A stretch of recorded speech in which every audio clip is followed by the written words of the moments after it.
Replacing sugary foods with fruits. Children naturally like sweet tastes, but it is up to parents to teach their children to make choices that will keep them healthy. You can guide your child's taste so he will learn to like healthy fruits better than harmful sugar-containing drinks, candies, cookies, ice cream, and cakes.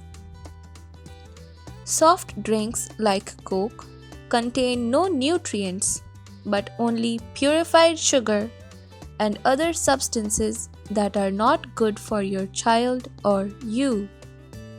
Fruit also taste sweet and give your child energy, but in addition to the natural fruit sugars, contain a lot of nutrients like vitamins.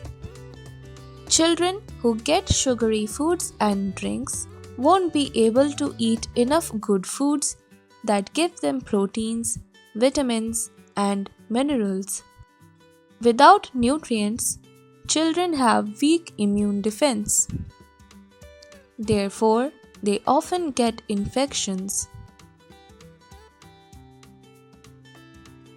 Children who get sugary foods and drinks easily gain too much weight and can become obese. Obese children can get diabetes already very young. While babies should only get breast milk, older children need water when they are thirsty. Sugary drinks and foods are only for special occasions like birthdays.